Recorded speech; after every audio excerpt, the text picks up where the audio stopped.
morning, good morning, good morning. Welcome to another edition of Choppin It Up with Ramel. No notes, straight from the throat. Well, today is Friday. It's the beginning of the weekend. And I want to wish everybody a happy weekend. Yesterday was one of my best turnouts as far as going on Facebook Live. And once again, I just want to thank everybody who commented, who called up. Greg called up. Everybody who was just giving me encouragement afterwards. I really appreciate that. I've been inspired and I'm motivated by so many people now. And for me, this is fun, but also, I hope that I'm enlightening as well as entertaining the audience, you guys, man. So I appreciate you tuning in. And quite frankly, if you guys didn't tune in, I wouldn't keep doing this. So I just want to thank y'all, man, from the bottom of my heart, man.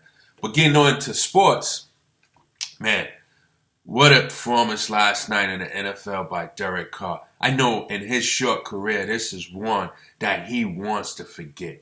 Unfortunately, there are games like this. And you hope that it's not a game that it may bite you in the tail later, because everything was rolling for Oakland up until this game, man. But that Kansas City defense, I can't say enough about them, man. They really stifled Derek Carr, man. They really did. I mean, let's put it this way. Derek Carr was 17 for 41 for 117 yards, I believe it was. He averaged 2.85 yards per pass attempt. 2.85. His QBR was 7.6. His passing rating was 49.1. Man, these are numbers from a Jets quarterback or a Browns quarterback, let alone someone who I had number 2 in the MVP race. And you know what? On a big game, on the road, Thursday night, everybody's watching. Derek Carr's got to give a better performance than that. But you know what? I don't want to take anything away from the defense. They put pressure on him. But my question is to Jack and Gambler Jack. You seem to be running the ball pretty effectively. Latavius Murray, he had 103 yards with just, I believe, only 22 carries. Overall, you guys ran the ball for 150 yards with I believe, with only about maybe a little less than about 30 carries. I'm questioning, why not run the ball more? I mean, 17 for 41. I know you was down 21-3. Okay, I get that. And I believe Kansas City did all their damage in the second quarter. But I just wonder about that. But nevertheless, 17 for 41. The stars that needed to play like stars, when stars needed to be stars, they didn't show up, man. I mean, Amari Cooper, 5 catches for only 29 yards. 29 yards.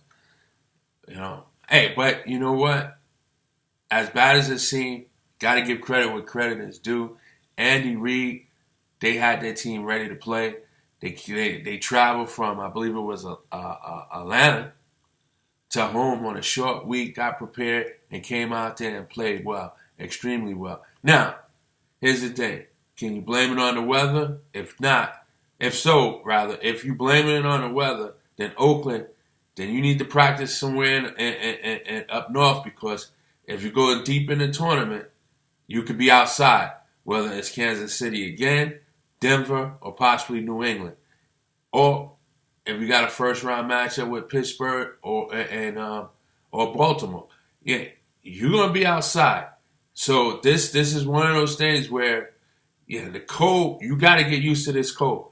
Weather cannot be a factor. I know you from the Southern California, the great state of California that is, the palm trees. But, hey, you're from Oakland. And that's not the Southern state. I mean, that's not Southern California.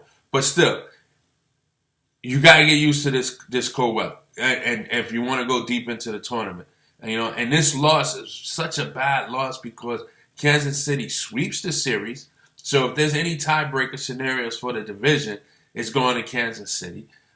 From this loss, you went from first in the AFC to now pretty much in command of the second wild card. Of the first wild card. So you're in command of the first wild card. But nevertheless, it's just a bad loss. A bad loss. A bad loss, man. A tough loss. Let's put it that way. It's a tough loss. It's a tough loss. So just scoreboard watch on Sunday. See what Denver does. See what Miami does. And you know, so that this way you have some space. But more importantly, this was a game you needed to win. Just for more reasons than other. For the good of the team, but also to avoid being swept by Kansas City, who's 4-0 in the division with 2 wins against you. You're 2-2 in the division with the 2 losses against them. If you finish 4-2 and they finish 4-2 and you guys are tied, it's going to them. So chances are you could be looking at the first wild card, which means that your first playoff game could be on the road, and that could possibly be either Pittsburgh or Baltimore, depending on who wins that division, or it could be in the South. And if it's Houston or Indianapolis, that's a dome stadium. Tennessee, it may not be that as cold, but still, if you're gonna go deep in this playoff, you have to be able to play in the cold weather. All right? That's what it is. As simple as that. You got to be able to play in the cold weather. But again, Kansas City's defense, Andy Reid had his team ready to play. They came out. It was smash mouth football. They just made it difficult for Derek Carr. As I said, he was 17 for 41. Alex Smith, the manager that he is, he's just a field manager, a game manager on the field, man. I think he was 17 for 24, threw for about 264 yards. He had a touchdown. He had an interception. There was, I believe there was 3 fumbles and 3 fumbles by Kansas City, one interception. And still with those turnovers, Oakland weren't able to capitalize as much as they needed to secure this victory. But we'll look forward to these 2 teams possibly meeting down the line in a playoff, because it very well possible can happen, whether it's sometime in the second round. So we'll see what happens. Still a lot of football to be played. So, but we'll see what happens. But it's narrowing down. The one thing about this loss by Oakland is it happens on a Thursday night. They get a little extra days to regroup so they can come out focused the following Sunday. So we'll see what happens. But keep an eye on it. I still like Derek Carr in the MVP nod, unless Brady or Matthew Stafford just have one terrific game. Chances are, for me, he'll still be in the number 2 spot. But he may be challenged after Sunday. So, moving along, let's go into the NBA last night. Man, what a game by the Bulls. They had been playing well. Remember, they got that win at home against Cleveland. Then they went on the road. I believe they lost like 3-4 in a row. So they come home, and who do they play? The hot road team, San Antonio Spurs, who was sporting a 13-0 road record. They come into Chicago, and Chicago hold fort, man. They held their own. They played to the end, and they won. Jimmy Butler was big. D Wade was clutch down the stretch.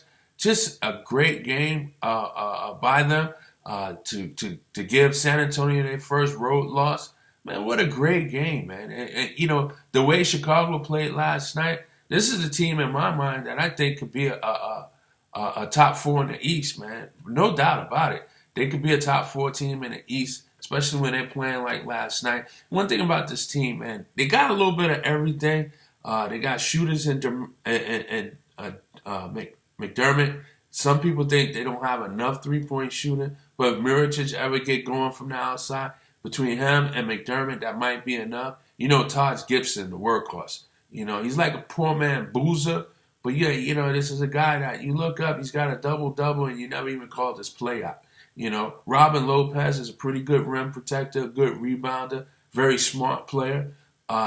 You got veteran tested and D Wade and Rondo. You got a rising star and Butler. This team has a little bit of everything. I think they can really compete in the East. I think they could be a fourth seed or higher. But we'll see what happens. But yes, I do think so.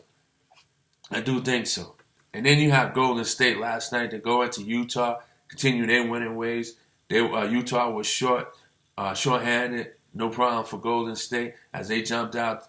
They had a 29-1 run in this game to kind of put this out of reach, but Utah did manage to, make it a game a little bit, but I don't think the score really indicates, although they lost by 7, I don't think it really indicates how tough this game really was. But Golden State continued their winning ways. And then there's a team that I want to talk about. I'd be remiss to mention. Philly goes into New Orleans, get their first road win of the season. They're now 1-7. Good win for Philly. Very good win for Philly. Before I get into my New York Knicks, I want to talk about the Minnesota Timberwolves, man. And you know what? They lose again to Toronto. They're 6-16. I was chatting with a couple of buddies of mine last night, man, and they were mentioning how this team would be better or were playing better under Sam Mitchell. And I agree. And the question was, is Tom Thibodeau overrated? And, I don't think he's an overrated coach. But what he isn't, is he isn't the right coach for this team. And here's why. And you got to walk with me because I do think Tom Thibodeau is a good coach. But I think he'll be more effective with veterans. In a league that's filled with a lot of one-and-done players or some players that come from overseas and never went to college. My question to you is this. And then in the case of Minnesota, a one-and-done team, let alone a one-and-done players, one-and-done team. My question to you is this, is there enough teachers in the NBA that are coaches for these players that's in the league? Because my thing is this, when they come from overseas at 19 years old, or they come out of college after 1 year, have they learned the game enough to be in the NBA? And quite frankly, all the teachers that are coaches are in the college ranks. I'll give you an example. There's no doubt in my mind that there's not a coach from the NBA that can get as much as Brad Stevens is getting out of these Boston Celtics these last couple of years. When you look at the Boston Celtics, they don't really have a really, really, really good roster. They really have one player prior to this year. Now they have Horford. But there was a factor. Why? This guy's a teacher of the game. And he knows how to coach while teaching. And he brought that college attitude to the NBA, and he's getting the best out of his players in Boston. I don't think anybody can do that. I don't think any coach could do what he's doing in Boston. And that's what Minnesota needs. I'm on record as saying that right now, Minnesota, for 2 years, probably need a guy like Doug Collins, a teacher of the game. So that now they know how they know the game, they learn the game, they know how to play the game. And then after that 2 years, now bring in a Thibbs who can say, X's and O's, execute, I need you here, that. But is he a teacher of the game? I don't think so. I look at Luke Walton, and he reminds me of Brad Stevens. I think Luke Walton is a teacher of the game. And that's why, believe it or not, although the Lakers have been struggling a little bit, and part of it is it could be they overachieved early, but it could be mainly because of some key injuries. But Luke Walton, I believe, is a teacher of the game. I think Mark Jackson is a teacher of the game. When he got to Golden State was losing 40-plus games. He taught them how to play the game. And with these one-and-done and these athletes coming from overseas, not going to college, not learning the game, a coach like Thibbs who just needs veterans or can work with veterans, they're not the answer. So my thing is this. There might be a reason why losing teams are scoring 110 points. Because there's no teachers in the game. And these players still need learning. They still need teaching. So I say to the league, if teachers of the game are not going to be higher than the NBA, then I say to have a better product in the NBA, you should raise the level of the age or the entry level to the league so that this way, at least, they can be better students of the game before entering the game.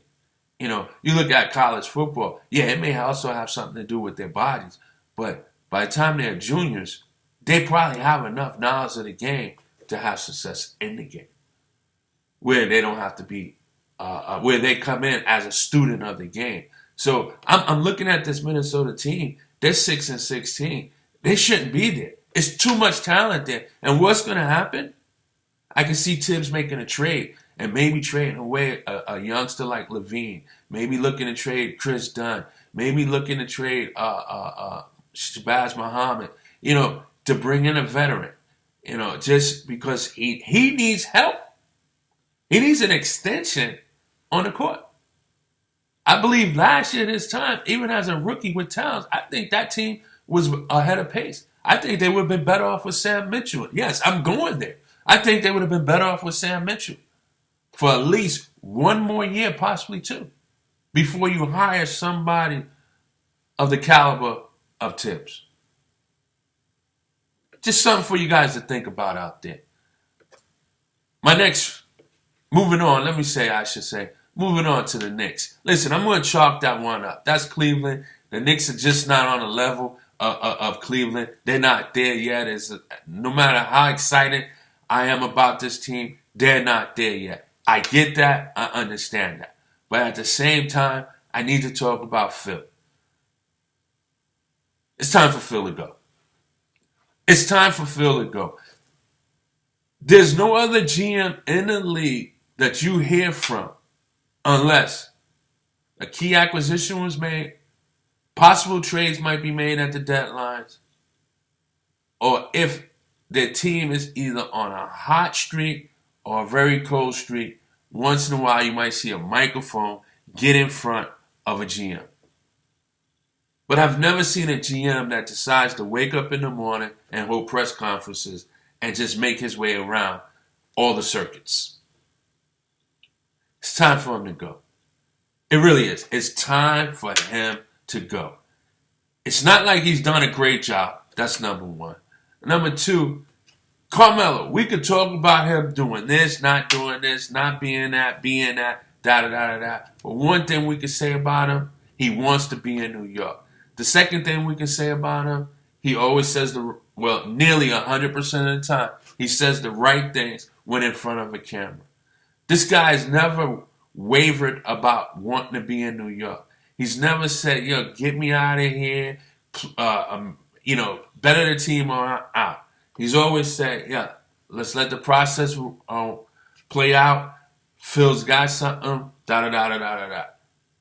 And then Phil tags him and says a ball hawk in the middle of the best run that the Knicks has had in about 4 seasons. He tags his star player, the one that wants to be here, that could have put his hand up for a trade several times, who's been patient enough, sit through the agony of all these losing seasons for maybe a possible winning season like they're having right now. And you attack him? Phil, either put a sock in it or just step aside. And Dolan, I know at $12 million a year, paying this guy, you might have to possibly eat 3 years of his contract if you let him go today and tomorrow. I would consider a buyout somewhere around $25 million and move on. Couple of things. He's not helping the product by speaking out. Second, he's not really bringing you the necessary assets as far as players to really win. There's no GM around the league that wants to work with him. So he's hurting us from more than one angle. I suggest get him out of there. I really do. He might prevent free agents from coming in because he's attacking this person, attacking that person. If you attack your own star, why would another star come in and think that this can happen to them? Especially in the age of divas that we have, or divos that we have in the league, because it's all about branding. That's the last thing you want to hear. Well, Knicks start a 5-game road trip out west, minimum 3-2. Best case scenario, all 5 wins. But with Golden State in that, that'll be challenging. 3-2, best case scenario. I mean, they got Sacramento tonight. I believe Lakers on Sunday. Then they go to Phoenix. Then Golden State. And then they wrap up in Denver. Should be a winnable road series. You got to play the games. Hopefully Carmelo has shrugged his shoulders. Hopefully that 2-for-6 performance against Cleveland was just a bad night, and hopefully it wasn't something that he was going back at Phil. Okay, I'm going to pass the ball. I'm not going to shoot. See the results. And if he did that, kudos to him to make a statement. See what happens when I don't have the ball? Hey, it is what it is. Men and women lie, numbers don't. That's going to do it for today's episode of Chopping It Up with Ramel. No notes, straight from the throat. As I always say, see you guys in 24. Peace and blessings, man. Thanks for tuning in. Hey, listen, you guys can get at me at Facebook.com, Chopping It Up with Ramel, or you can go to my YouTube. I appreciate it if you go to my YouTube page and search Troy Ramel Royal. Yeah, you'll see all the videos coming up there. Once again, that's Troy Ramel Royal. Ramel, R-A-M-E-L. All right? I'll see you guys tomorrow. Y'all have a blessed day. Peace and blessings.